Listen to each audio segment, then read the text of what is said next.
القناصه، وانا بقول القناصه لان هذه النوع من الرصاصات لا تاتي الا عبر هذه الاسلحه وبتدريب عالي جدا. لماذا يفعلون ذلك؟ لا نعرف، غير انه يريدون ان تحدث هذه الاحداث بتغييب من الشهود هم الصحفيون. ماذا نقول لزملائنا وهم يخرجون لتغطيه عملهم؟ يعني الصحفي عندما يخرج هو مثل اي شخص يخرج لاداء عمله، تصادف ان عمله ده في مواقع فيها احداث، فيها احيانا خطوره، لكن ان يتم استهداف هذا الصحفي هذا شيء غير مقبول بالمره. طب عبير موضوع القناصه ده، نقف عند موضوع القناصه ده شويه.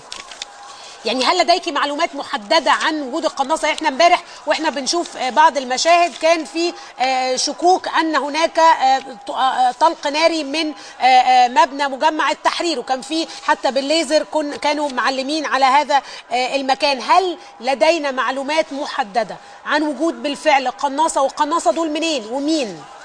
احنا عملنا لجان تحقق واستمعنا لبعض الشهادات للزملاء الصحفيين. احدى الزميلات النهارده ورتنا فيديو من